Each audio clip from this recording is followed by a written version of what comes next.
Bismillahirrahmanirrahim. Assalamualaikum warahmatullahi wabarakatuh. Perkenalkan, nama saya Sugianto. NIM saya 211F 10436. Semester 2, mahasiswa Universitas Argopuro. Tugas ujian tengah semester dari mata kuliah Pendidikan Anak Tunalaras. Dosen pengempu Bunda Sugihartati, SPD MPD. Pengertian tunalaras, istilah untuk menyebut anak dengan gangguan emosi masih bervariasi. Istilah yang digunakan untuk menyebut anak dengan gangguan emosi adalah gangguan perilaku behavior disorder. Tetapi dalam dunia pendidikan luar biasa, anak yang mengalami masalah tingkah laku sebagai anak disabilitas laras yang mana di dalamnya mencakup anak dengan gangguan emosional disturbance dan anak dengan gangguan perilaku atau behavior disorder. Istilah tunalaras berasal dari kata tuna yang berarti kurang dan laras berarti sesuai. Jadi anak tunalaras berarti anak yang berperilaku kurang sesuai dengan lingkungannya. Berdasarkan definisi dari Ellie Blower Benderby tahun 2006 bahwa anak dengan hambatan emosional atau kelainan perilaku apabila menunjukkan adanya satu atau lebih dari 5 komponen berikut ini. Yang pertama, tidak mampu belajar bukan disebabkan karena faktor intelektual sensor atau kesehatan. Yang kedua, tidak mampu untuk melakukan hubungan baik dengan teman-teman dan guru-guru. Yang ketiga, bertingkah laku atau berperasaan tidak pada tempatnya. Yang keempat, secara umum mereka selalu dalam keadaan tidak gembira atau depresi. Yang kelima, tendensi ke arah simpatian fisik seperti merasa sakit atau ketakutan yang berkaitan dengan orang atau permasalahan di sekolah. Karakteristik anak disabilitas laras. Tingkah laku anak disabilitas laras biasanya tidak mencerminkan kedewasaan dan suka menarik diri dari lingkungan, sehingga merugikan dirinya sendiri dan orang lain, bahkan pada segi pendidikannya. Contoh, anak geng motor yang tertangkap polisi, itu akan bisa merugikan dirinya mereka sendiri karena membuat onar dan tidak memikirkan akibat yang mereka lakukan. Anak disabilitas laras juga sering disebut anak tuna sosial karena tingkah laku dari anak-anak disabilitas laras ini menunjukkan penentangan terhadap norma-norma masyarakat yang berwujud seperti mencuri, mengganggu, dan menyakiti orang lain. Karena dengan demikian anak tunalaras ini mereka akan merasa puas kalau bisa merugikan orang lain. Karakteristik anak tunalaras dan Kaufman pada tahun 96 berdasarkan dimensi tingkah laku anak tunalaras adalah sebagai berikut. Anak yang mengalami gangguan perilaku, yang pertama yaitu A. Berkelahi, suka memukul dan suka menyerang orang lain. Terus pemarah, pembangkang, dan tidak mau mendengarkan nasihat orang lain. Suka merusak, kurang ajar dan tidak sopan. Penentang, tidak mau bekerja sama. Jadi dia hanya mementingkan egonya dan tidak mau peduli apa kata orang. Yang penting apa menurut dia, itulah yang terbaik bagi dia. Yang selanjutnya, mudah marah, suka pamer. Anak yang mengalami kecemasan dan menyendiri. Cemas dalam arti selalu gelisah dan tegung, tidak punya teman, selalu menyendiri dalam arti tidak mau dengan mendengarkan orang lain. Sensitif, rendah diri, mudah frustasi, pendiam, dan juga mudah bimbang. Pendapat ahli menurut Somantri tahun 2007 halaman 139 menjelaskan anak disabilitas laras adalah anak yang mengalami gangguan atau hambatan emosi dan berkelainan tingkah laku sehingga kurang menyesuaikan diri dengan baik terhadap lingkungan keluarga, sekolah, masyarakat. Yang pertama, Wardani dan kawan-kawan pada tahun 2007 ayat halaman 56 berpendapat bahwa anak disabilitas laras adalah anak yang secara terus-menerus menunjukkan penyimpangan perilaku sehingga menimbulkan tidak kemampuan belajar, penyesuaian diri walaupun telah menerima layanan belajar serta bimbingan.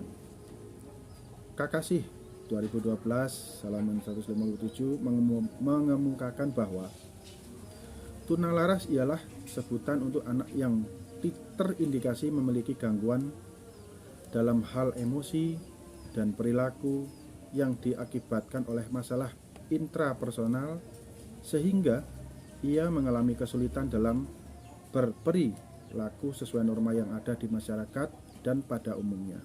Pendapat lain mengenai pengertian tunalaras dikemukakan pula oleh suatu Kustawan pada tahun 2013 halaman 86 bahwa peserta didik tunalaras merupakan peserta didik yang mengalami gangguan dalam hal pengendalian emosi, perilaku atau tindakan sosial, begitu pula dan dengan yang lainnya. Pratiwi dan Murtiningsih pada tahun 2013 yang menuduhkan anak tunalaras sebagai anak yang mengalami gangguan emosi dan kepribadian yang tidak terkontrol. Berdasarkan beberapa pendapat ahli mengenai pengertian anak disabilitas laras ini, maka kita simpulkan bahwa anak disabilitas laras adalah anak yang mengalami gangguan emosi dan penyimpangan tingkah laku serta kurang dapat menyesuaikan diri dengan lingkungannya baik di dalam keluarga maupun masyarakat.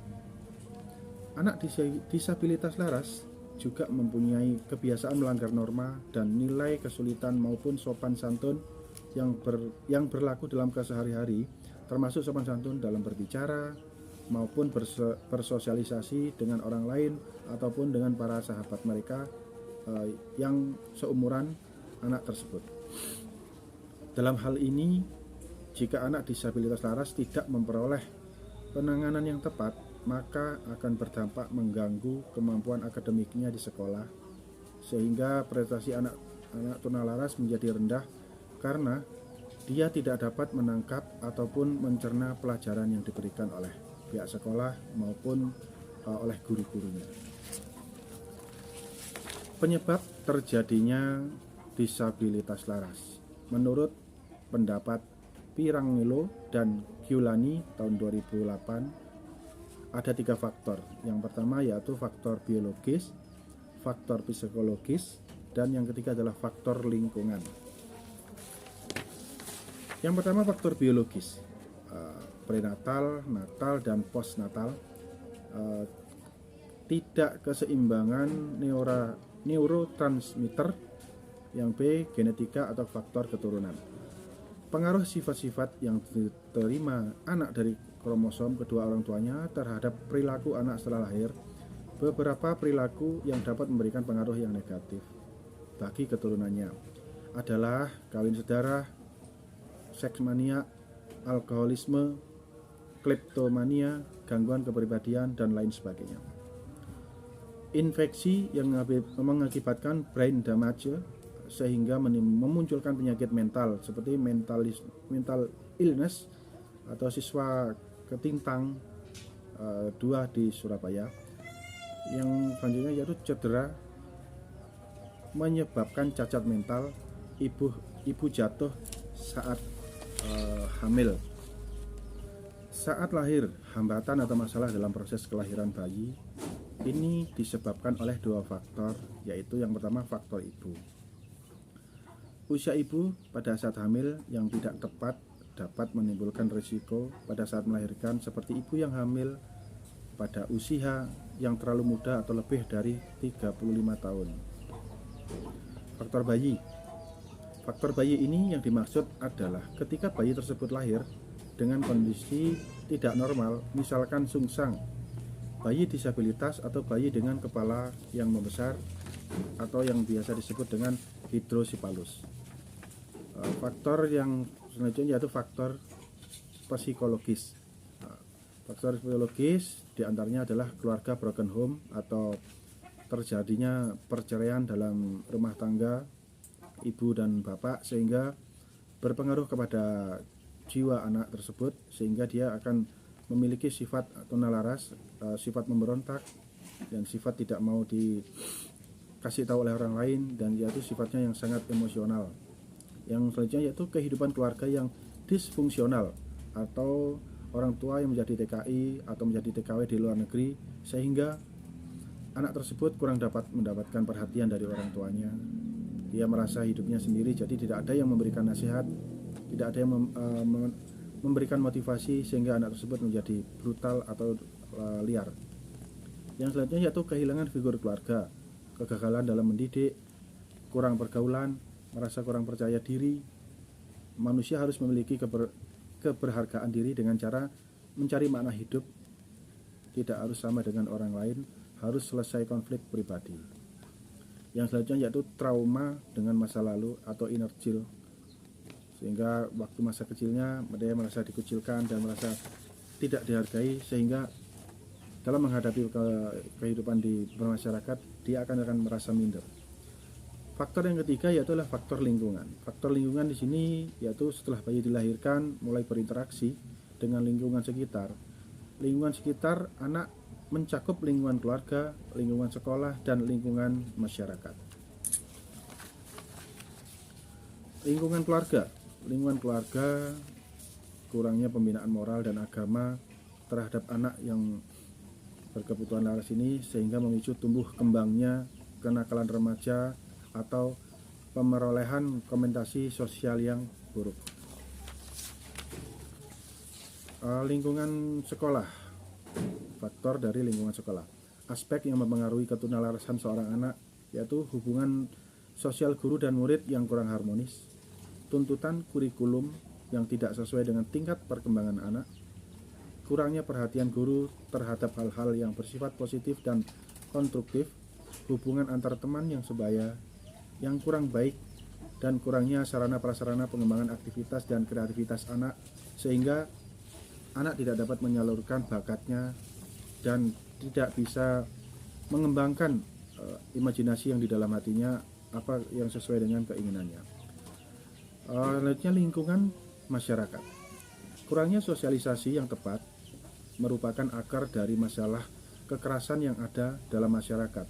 Berbagai pengaruh baik positif maupun negatif menjadi dampak dari terjunnya anak di lingkungan masyarakat, sehingga masa depan anak tersebut akan merasa tidak berharga karena kurangnya dampak dari lingkungan masyarakat tersebut.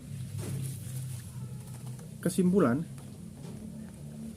faktor internal, faktor alamiah yang berasal dari individu dalam kaitannya dengan hal ini, maka faktor internal penyebab ketunalarasan adalah faktor genetik atau keturunan, faktor kondisi fisik ataupun fisiologis. Faktor eksternalnya yaitu faktor eksternal merupakan faktor yang berasal dari luar diri individu dalam kaitannya hal ini, maka faktor eksternal penyebab ketunalarasan adalah faktor psikologis. Dari dalam kesimpulan kali ini, anak tunalaras adalah anak yang membutuhkan perhatian, tidak boleh menggunakan kekerasan ataupun sesuai dengan kehendak hati kita. Jadi anak tunalaras itu membutuhkan kasih sayang. Cara penanganannya yaitu dengan pendekatan dalam hal ini anak tunalaras sesuai dengan apa yang pernah saya alami di masyarakat. Saya mempunyai salah satu contoh anak yang mengalami tunalaras yang awalnya dari pihak keluarga dia merasa anak ini tidak bisa dididik, dan bapak ibunya merasa anak tersebut sangat liar karena dia merasa anak wanita terakhir dia butuh seseorang yang bisa melakukan pendekatan dan seseorang yang bisa mempengaruhi jiwanya, dalam artian agar anak tersebut menjadi anak yang lebih baik lagi.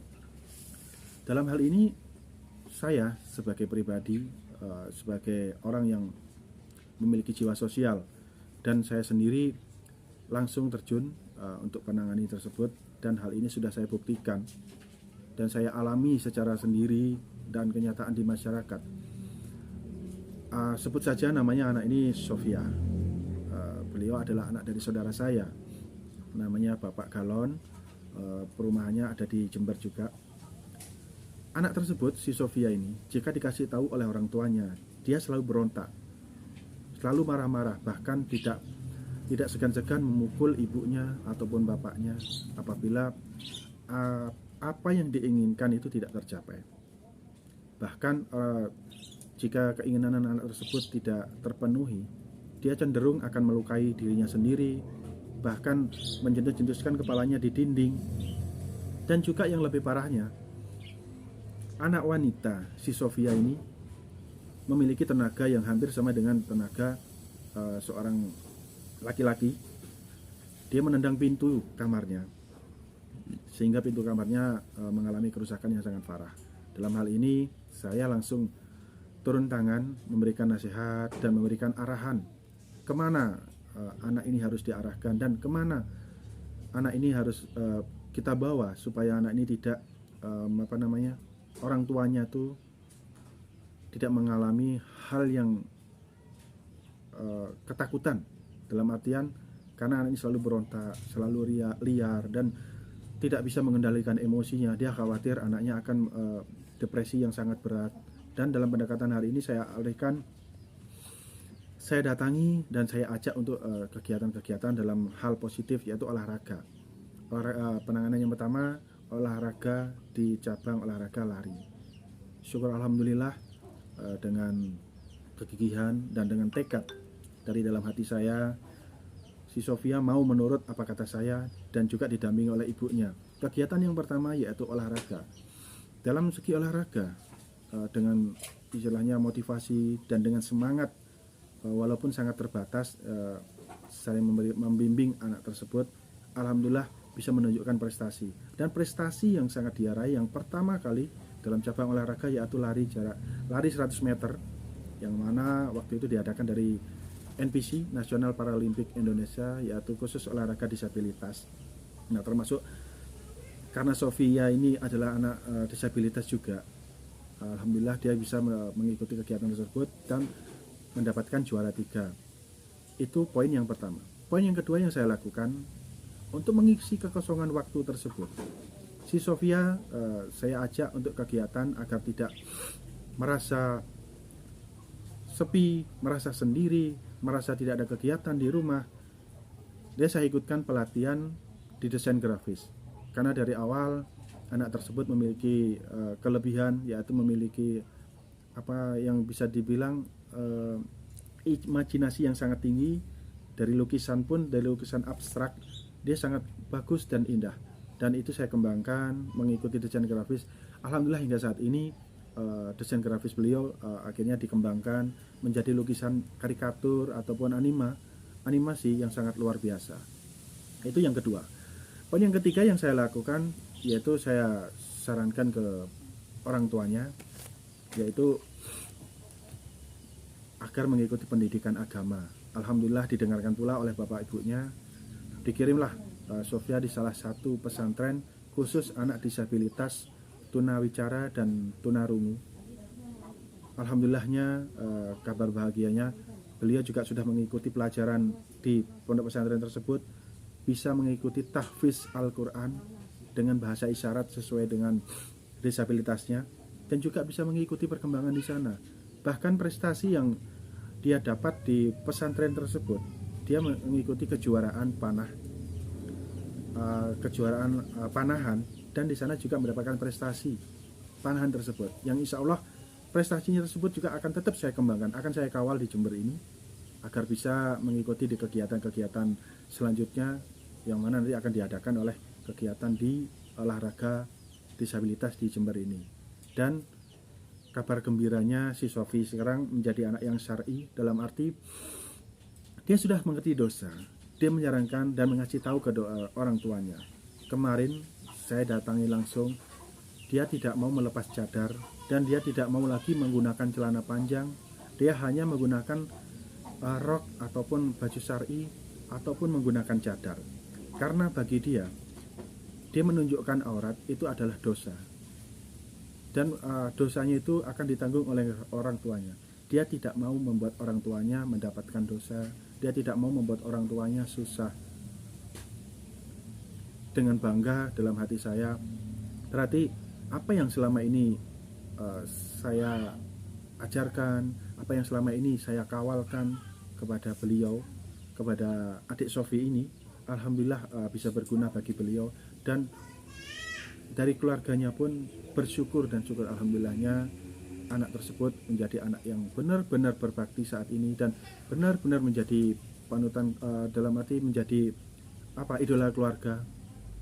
Karena anaknya menjadi anak yang rajin ibadah, satu. Yang kedua, menjadi anak yang tidak mau mengumbar aurat. Yang ketiga, dari keluarganya dia selalu mengajarkan sholat dan dosa. Dengan anak keterbatasan yang awalnya dia sangat susah diatur, dia sangat susah dikasih tahu, dia sangat susah untuk dinasihati, dia tidak mau mendengarkan nasihat orang lain karena menurutnya pendapatnya dia adalah pendapat yang sudah paling bagus dan pendapatnya dia adalah pendapat yang benar. Bahkan di masyarakat pun dia sudah dicap anak yang liar, dicap anak yang tidak bisa dididik, tidak tahu arahnya kemana. Kemungkinan pendapat orang adalah anak yang kurang ajar. Di teman-temannya pun dia suka berantem, suka duel. Cewek ini sangat kita sayangkan jika seorang cewek, anak yang harusnya mendapatkan perhatian, mendapatkan kasih sayang, dan mendapatkan ketulusan perhatian, akan dibiarkan begitu saja. Sangatlah kita sebagai orang yang memiliki jiwa sosial dan bisa mengarahkannya, akan tetapi kita tidak mengarahkan hal tersebut, sangatlah berdosa. Jadi pengalaman yang saya alami di sini, yaitu adalah pengalaman penanganan anak tunalaras tersebut, sudah saya buktikan. Anak tunalaras kita harus menanganinya dengan penuh kasih sayang, harus kita ambil hatinya, tidak bisa dengan kekerasan. Karena apa?